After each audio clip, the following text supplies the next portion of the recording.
charged with murder in court. He took instructions from the DIG, but they were not written. I want to appeal to our police officers. I was a man in uniform. I want to give you free advice. If you are asked by your superiors to break the law, refuse.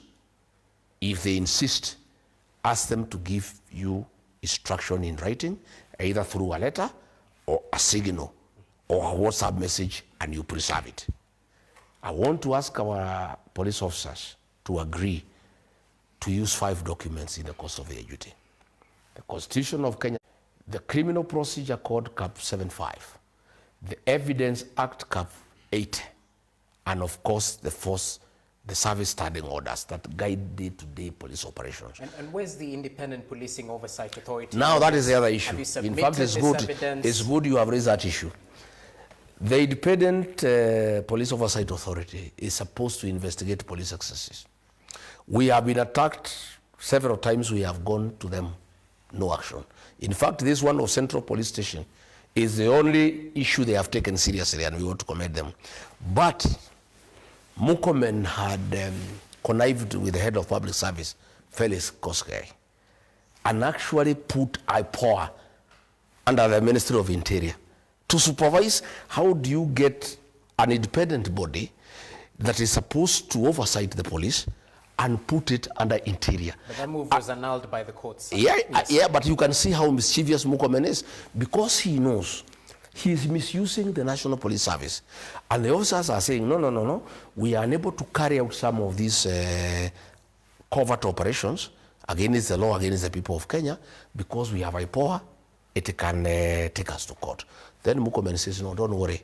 That IPOA, I'll bring it under my control. And I want to thank our courts for saying no. IPOA is an independent constitutional commission that must operate independently and oversight the National Police Service.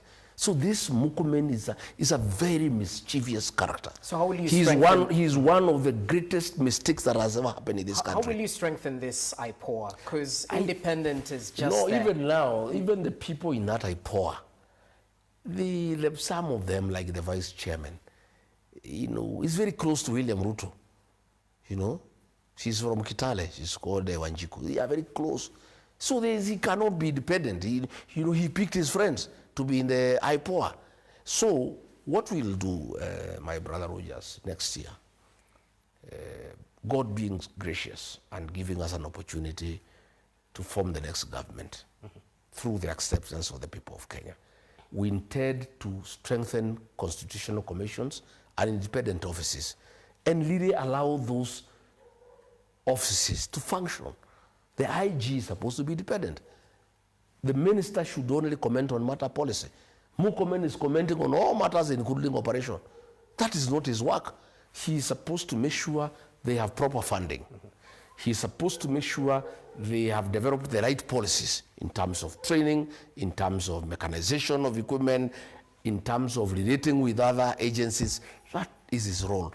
But Murkomen every day is commenting on police operation. Who should be arrested? Who has been arrested? I don't know who did what, or can you bring evidence? That is not the work of CS Interior.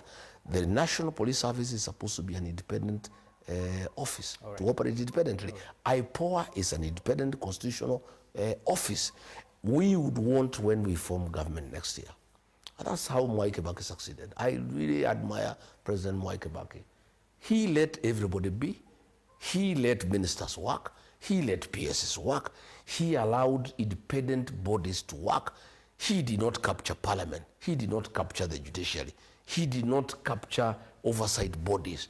He allowed and that is how we achieved very serious economic development. That is how we achieved, growth, economic growth. That is how there was money in circulation in the country. Okay. I would want, God being gracious to me and my colleagues, once we form government next year, we would like to take this country back, at least to where Mwai Kibaki left us.